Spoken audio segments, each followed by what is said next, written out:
Hello and welcome back to The Rise and Fall of the Chill Out Room, a history of ambient house and ambient techno 1989 to 1996. Today I will be looking at FAX Records' 1994 output. As with most of the ambient labels of the time, 1994 was FAX's year. With more than 40 releases, there were times when an album was coming out every week, other than February, which was graced with a run of 4 albums in the space of 8 days. Namlook must have been rushed off his feet. Remarkably, most, if not all, fit in somewhere in this series. I'm going to try and cover the bulk of them in a way that won't take me most of the year. 94 started with the first of Namlook's Season's Greetings albums, Winter. These were simple, under-the-radar affairs, no artwork, no title, with just an hour-long piece of ambient drone for each month. Winter's probably the best, really quite beautiful icy drone that's very meditative. Spring includes piano notes and field recordings and is very atmospheric. Autumn is the most abstract, largely amelodic series of plucked sounds and drones. Summer didn't make it out until August 95, but as I'm covering a ludicrous amount of material in this video anyway, why not? Summer starts almost like a reprise of Winter, but then throws in field recordings, drum machines, even some guitar improv. The 4 Eno-esque albums of electronic minimalism are mostly out of the scope of this series, but now they're easily available online, fans of picture painting music are recommended to check them out. For everyone else, 1996's more widely distributed sampler album, The 4 Seasons, with excerpts of each, is probably mid-tier FAX that has quite a bit to offer. IF stands for Intergalactic Federation and is a collaborative project by Deep Space Network and Silence's Dr. Atmo. The first major release of the year, the self-titled album feels like it should be a milestone, and it's certainly got some great moments. But this is FAX Ambient of the long, noodly, improvised kind. On Big Rooms, the Deep Space Network boys showed they could put together tightly structured tracks, and anyone after that won't find it here. Jad opens with a lot of synth doodles, gurgling noises, and bleeps and the like, over which eventually a slow, sparse beat is added. By the end, some very appealing synth pads come in, and for someone like myself, it's hard not to wish for a more focused track built specifically around that section. The 25-minute 10 Waves feels surprisingly more focused, consisting of rich pads, spoken samples, and eventually some gentle rhythms, including tabla samples. Structurally very similar to Jad, and much of IF's work to be honest, but it feels a little more earned, sucking the listener into its rich textural world from the start and not letting go for almost half an hour. Kaisi Loa's beats come direct from the world of silence, shivering samples evocative of a ritual march across a desert. Over the top, a remarkably catchy 303 line leads the track, and eerie pads glue the part together. If any track on IF sounds how I'd imagine a meeting of Dr. Atmo and Deep Space Network would sound, it's this one, and it's easily my favourite here, a real 94 FAX highlight. The album closes on the 24-minute Caravan, and it's another I always feel like I'd like to hear develop a bit more. There are good bits, it has an irresistible groove, almost orbish in its pounding dub vibe, and the Fripp-esque guitars are a nice touch, but it also has the issue that I find with a lot of long improvised pieces, in that it has a tendency to go on for a bit too long without enough variation. I always want a section to come and go quickly and move on to something else interesting. The 3 musicians reunited later in the year for another recording session that led to IF2, released in October. The pair of tracks entitled Dub 1 and Dub 2 aren't exactly in Laswell territory, but along with Intergalactic Funk, hint that this second volume is more groove-based, and the tracks do move forward with catchy beats and bass lines. Meanwhile, Underwater is built around an uncharacteristically sad-sounding repeated synth motif that builds up to a gentle and powerful climax, complete with ethnic vocal samples. A fantastic track. Dub 2 offers warm pads and bleepy melodies that are more than a little reminiscent of Space-Time Continuum. Intergalactic Funk closes with a lengthy jam that combines stylistic elements of the previous 3 tracks. For me, this second volume plays to the strengths of the improvisational nature of the group, offering pieces that set up the kinds of repetitive figures that are wonderful to sink into and get lost in many ways the real definition of trance music. I do find the first IF album patchy, with abstract sections that feel too much like the guys were just messing about. The second album is a very fine record indeed. Both volumes were combined into a 2 CD set by Fantasy Enhancing in 2020, finally offering a pair of very popular FAX albums at a sensible price for the first time in many years. Uwe Schmidt and Tetsuya Inoe's first album as DATacide was largely acid-based and came out in '93 on Pod Communications, a label that seems to be continually in orbit of this series, if never actually supplying me with any releases to discuss, and they reunited to put a second volume out in 1994 on FAX. Titles like Ambient Head and Meditation Bank suggest this is a more laid-back affair than their debut, and that's very much the case. There's plenty of good stuff here, mostly in the kind of style ambient fans will have come to expect by this point: bubbling synth sequences, moody pads, the occasional light rolling drum machine rhythms. Neither of the pair have ever released a clunker, so you know the form will be good. The most interesting moments though are when they incorporate less expected sounds, such as the weirdly breathy trumpet that opens Meditation Bank, and the whole of Automatic Composition No. 1, which, with its digital fuzz and glitched sine wave tones, predicts the more abstract territory Inoue in particular would take his own career later in the decade. DATacide II isn't the kind of vast head trip and sonic journey some of the era's best records offer, but it's a well-made and frequently fascinating collection of ambient experiments. Schmidt also released a pair of Atom Heart albums on FAX in early '94, both in February. While Namlook's label is frequently associated with the ambient techno scene, it's important to remember that it cast its net much wider than that. Both Orange Monochrome stills and Live at Cell ISC run closer to the darkness of the isolationism branch of ambient than the chill-out room vibe of many albums. Long, seemingly never-ending drones that operate in the darkness, beats that intimidate rather than groove, harsh samples. The single track of Live at SEL runs as pure amelodic drone for the first half of its 61-minute runtime, although there are some nice bleepy melodic leads later on that add some much needed lightness to proceedings. Schmidt also released an album with Victor Sol under the name Plus N, the project's second record called Plane, with Schmidt once again managing to circumnavigate Namlook's usual artist equals title rule. Everything I said about Atom Heart's solo releases also applies here. Back to Dr. Atmo again, and his collaboration with a pair of musicians may be best remembered as fellow FAX act Zangadix, credited here as the Basalt Boys. The Whole Traffic, an unlikely name, features 5 tracks, each a speed in kilometers per hour, that number matching the track's BPM. The number decreases over the course of the album. It's certainly a novel approach to creating a record. One might expect the emphasis on BPM to mean that this is a rhythmic techno-oriented record, and that's largely true, but use of samples and field recordings throughout gives it a kind of atmosphere we've come to expect from Atmo's FAX work. The first 2 pieces are pretty chunky techno, but after that the beats lighten up, such as on the breathy 107 km an hour, with its darkly seductive sequences and spoken samples. The use of field recordings of cricket calls gives the feeling that the album is being performed live outdoors during a sweltering summer's night. 72 kmh's broad range of percussion and melodic elements make it feel deeply and richly arranged, the kind of piece it's easy to sink into. Admittedly, at 38 BPM, the final track struggles to keep momentum, the very sleepy piece that sounds like it's about to drift off at any point. The Whole Traffic ends up being very slightly less than the sum of its parts, with the first 40 minutes of trancey techno and the more laid-back ethno-ambient of the final half hour feeling barely related, but track for track there's a lot to love here. One of the strangest examples of the self-titled nature of the early FAX albums is the album by Music to Films.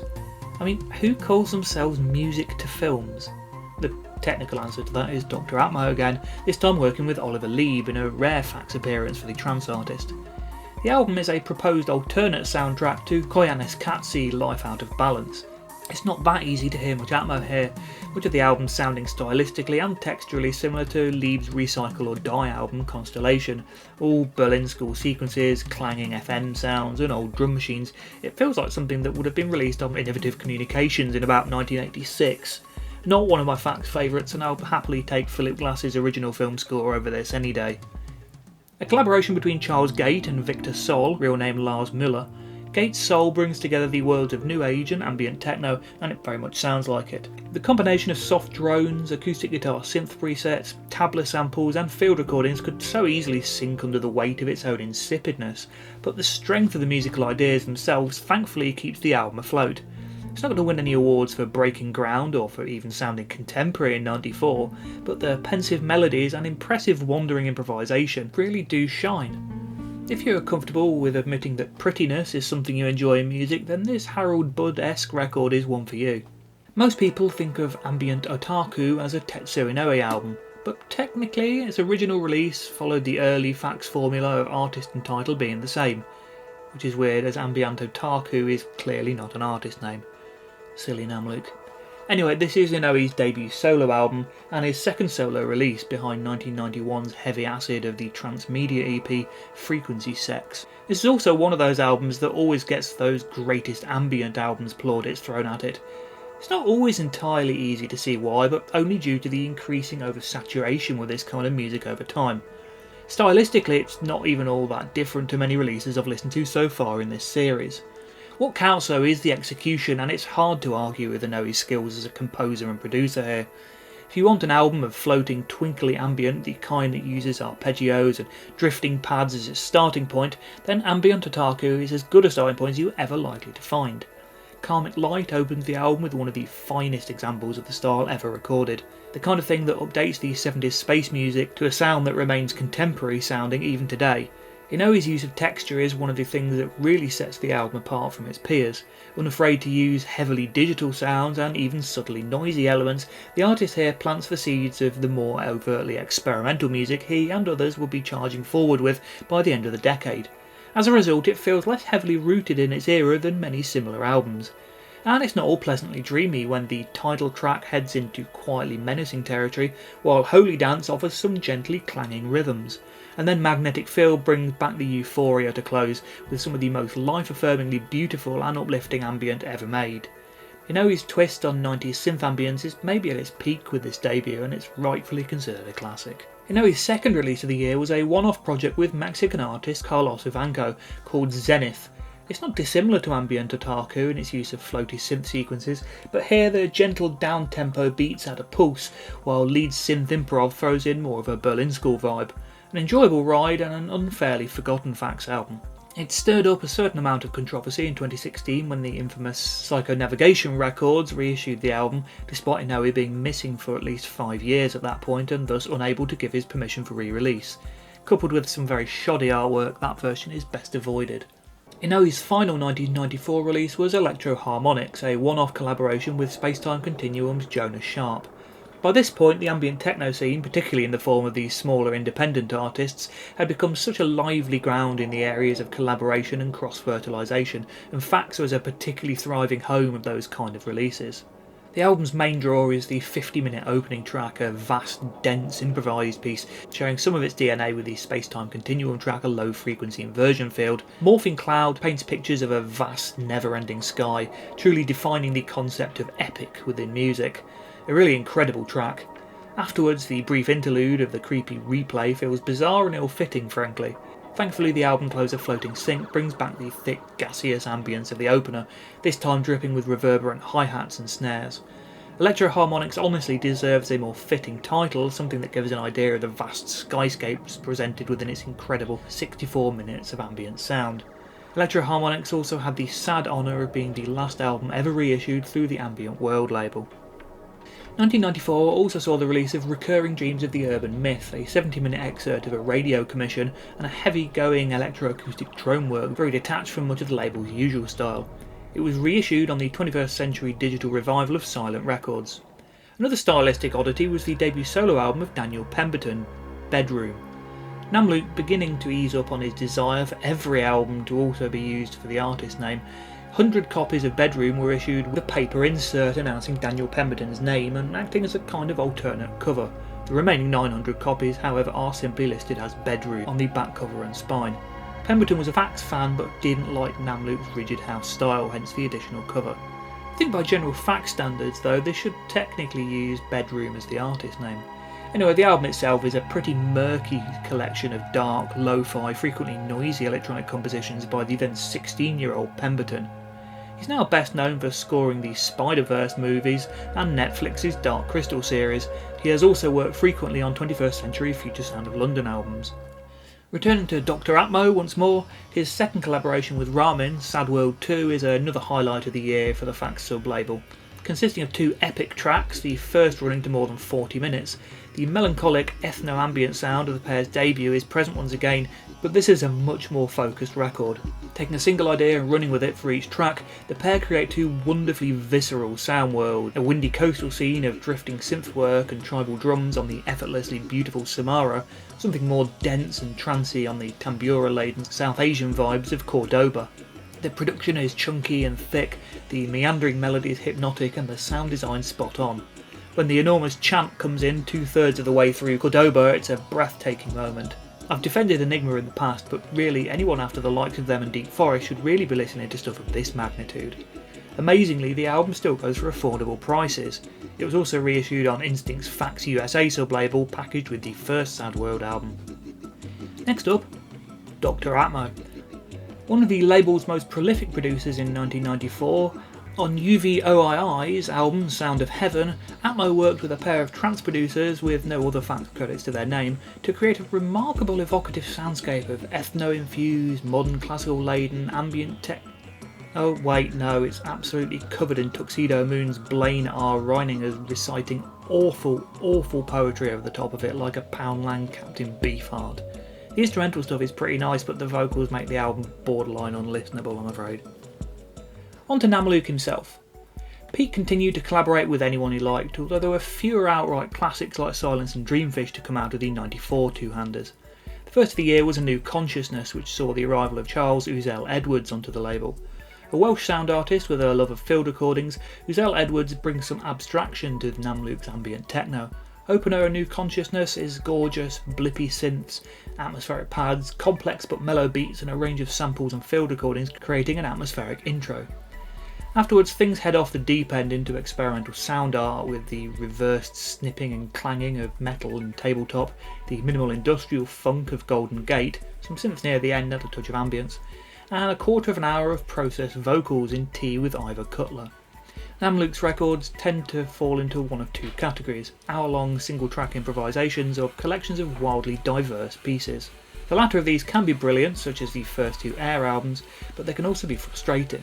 After its brilliant opener, the rest of this album heads into musically unrelated territory, making it feel very unsatisfying. In an era of playlists and downloads, it's much easier to just pick out favourite tracks, but having such a brilliant track on an album of much less fitting material is a disappointment. The pair's second collaboration, under the name Create, is a 75-minute improvisation that occupies similar territory, but in a slightly more satisfying way, blurring in and out of a mournful synth and drum loop section into abstract sampling and back again. Probably the most notable new Namlook collaborator of '94 was Richie Hawtin. Already a huge figure in the developing minimal techno scene with his Plastic Man project, as well as a contributor to Warp's IDM defining artificial intelligence series, Hawtin here joins forces with Namlook to create From Within. Does this album need describing? Namlook's love of long, spacey ambient improvisations and Hawtin's lengthy, repetitive techno workouts almost feel like they developed to join forces and create this album. Namlook removes the coldness, techno kicks and rawer extremes of Hawtin's sound, while Hawtin reins in Namlook's more self-indulgent excesses like his oft-misguided jazzy soloing and love of aimless abstraction. The result is as good a slice of straightforward epic ambient techno as anyone could really hope to hear. As with many of the best FAX releases of '94, From Within doesn't offer any new directions in ambient music, but it refines the existing ones to a point of near perfection. When you reach the end of A Million Miles to Earth and realise that after 30 minutes of the same 4 notes being repeated, you don't want them to stop, you know you're in the presence of two masters of the form. A rare example of a later FAX album being reissued elsewhere, From Within was brought back into print on Hawtin's Minus label in 2000. With similar art to the second Air album, more on that soon, the Escape album combines Namlook and Dr. Atmo's early hard trance tracks with newly recorded ambient music. I'm not really sure the mix works on any level whatsoever.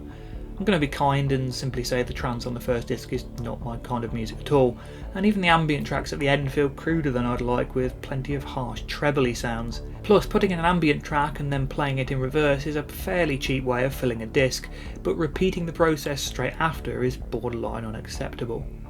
The newly recorded material in the form of CD2's 60-minute track The Futurescape is pure Berlin school. Dark synth drones, some synth flute improv, it's not a mellotron but sounds close enough, and then in come the chunky analogue sequences. It's very good at what it does, and the sounds are dramatically more tasteful and interesting than almost anything going on in the Berlin school world in the mid-90s. That's not an album I find myself returning to very often. Namlook reconnected with Jonas Sharp in '94 to record the second Alien Community album. Once again consisting of a single hour-long improvisation, this time called A Long and Perilous Voyage, this second and final volume in the series feels like growth from the first, with Sharp's crisp, intricate beats in place of the first volume's murky rumblings. and the abstract spacey gurgles replaced by more coherent melodic ideas. The structure of Namlook's lengthy improvised albums is a matter of contention among FAX listeners, with two schools of thought, those who love the deep dives and those who feel that Namlook could have done with an editor. I'm very, very firmly in the second camp, a strong believer that editing and curation are as important as composing a performance when it comes to music.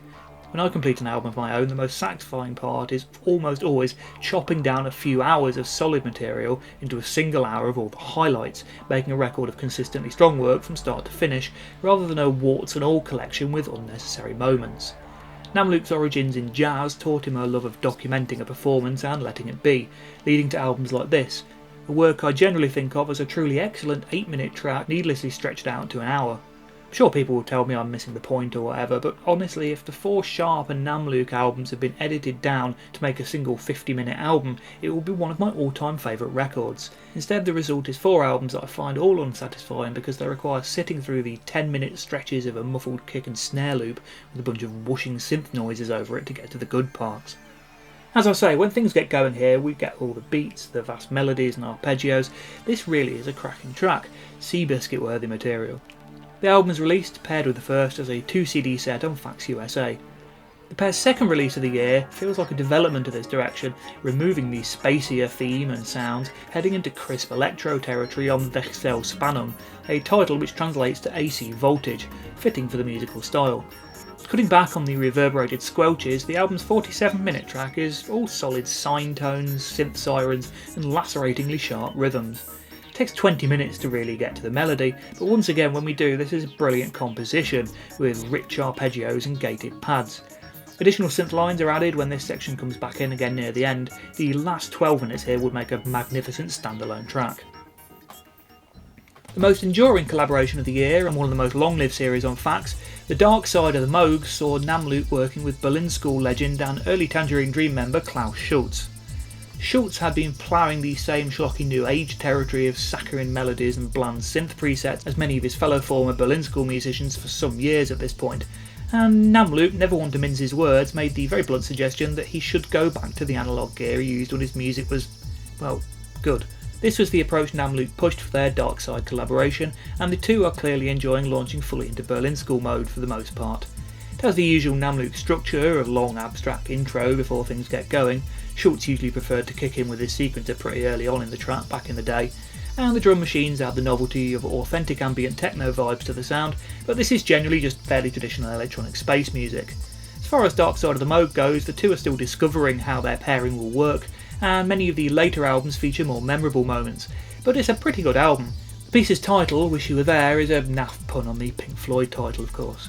Schulze took Namlook's advice and went back to his roots for his next album, 1995's In Blue, which is widely considered to be a bit of a rebirth and a return to form, and it was a sound he continued to use and push the limits of for the rest of his life. Tangerine Dream would eventually follow suit around the turn of the century.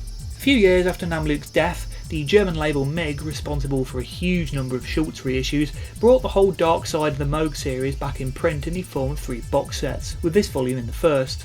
A few years later, Music on Vinyl used the same artwork on a series of double LP reissues and cocked this first one up big time. Look, I buy a lot of vinyl. If there's a LP version, I'll generally pick it over the CD these days. I listen a lot via downloads and streaming anyway, so if I'm going to own a physical copy, I'll have the nicest looking object and the one that's the most enjoyable to put on. But when I see the discourse around vinyl and CDs online, especially on sites like Discogs, it always makes me want to throw my vinyl collection in the bin. I reckon about 88% of the releases on Discogs that haven't had a vinyl release will have at least 2 people commenting, "Please release this on vinyl," as if it's Discogs staff that would decide what gets reissued. The problem is a lot of these records aren't on vinyl because they were designed for CD. A bit weird about owning FAX albums on vinyl even in the cases of those I have, because Namlook hated the format and declared he'd never do more vinyl releases before he died. But that aside, there are albums out there which just aren't really suitable for the format. Anything with a track longer than 25 minutes on it doesn't really belong on vinyl because you have to turn it over halfway through a piece of music, which seems to completely ruin the point. I sometimes wonder if these records are actually bought by people who value the format over the artistic intent of the musicians or the experience of hearing a piece of music in full. Anyway, the first Dark Side of the Moog is a 51-minute piece of music, and when Music on Vinyl split it over 4 sides of 12.5 minutes each, they absolutely decimated it. it fades out midway through musical sections because, you know, that's what it does. Nevertheless, it seems that Music on Vinyl, normally one of the best reissue labels, puts zero care or attention into this, or maybe Schultz did. Anyway, it's ridiculous. Yep, I really needed to get that off my chest. I've seen too many people wanting a double LP version of Eno's Thursday Afternoon for my own good.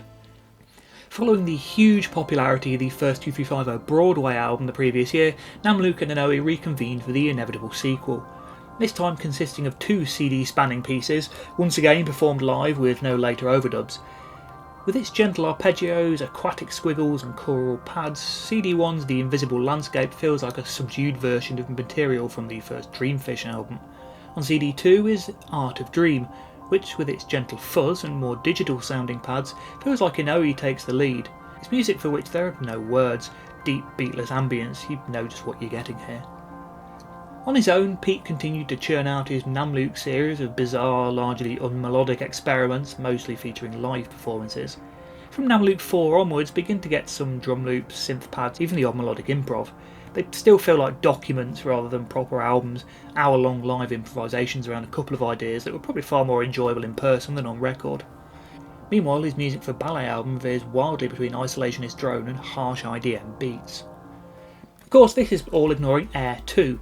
The expected follow-up to Namlook's widely praised first album, Air 2, subtitled Travelling Without Moving, continues in the mould of its predecessor with a blend of drone, ethno and tribal ambient, jazz and ambient trance.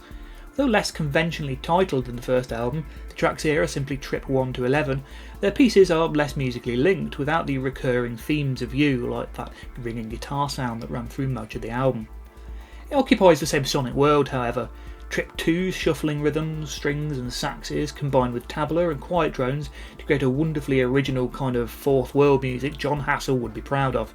At times it heads fully into the Middle East, such as Trip 3's wailed vocals, percussion and flute melodies, while Trip 5 is straight into Berlin School territory, with a track even more convincingly of the style than anything on the first Dark Side of the Moog. The percussion of Trips 6 and 7 bring to mind gamelan music, and Trip 8 throws in didgeridoo. I'm no good at identifying Middle Eastern instruments, but the guitar-like chords of Trip 9 melt brilliantly with the track's mellotron choirs.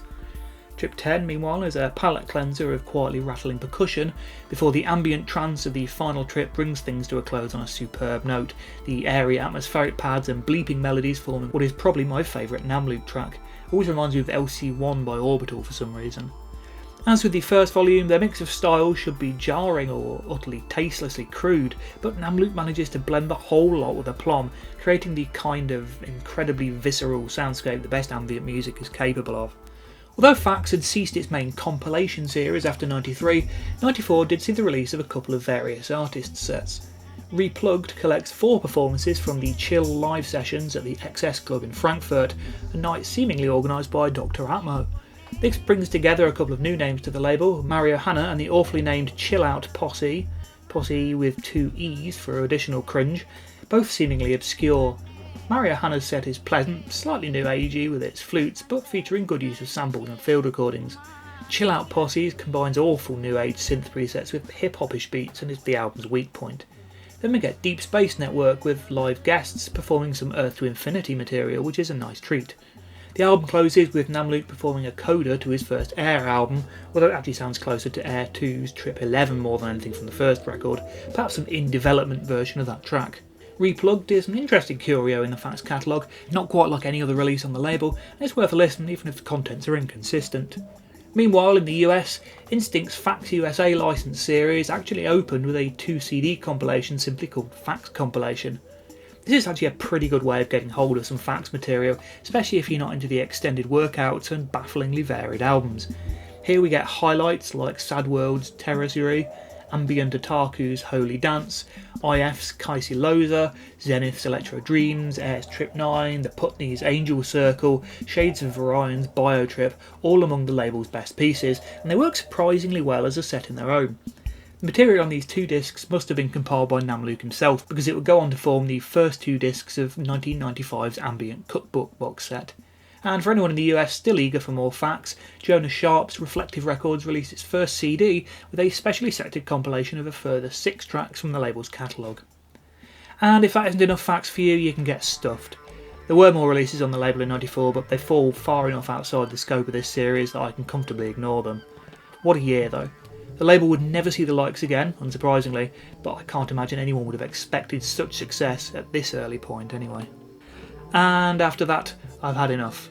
I hope you enjoyed this video. I would love to hear your thoughts on all these Namlook and FAX releases from '94. Do leave me a comment below, and there are like, share, subscribe buttons you might also like to press down below as well. And for those of you who use Spotify, check down below in the video description. There should be a link to a Spotify playlist that accompanies this series of videos. I'll be updating that with all the material I cover every time a video comes out. And I will see you next time for some non-FAX music from '94.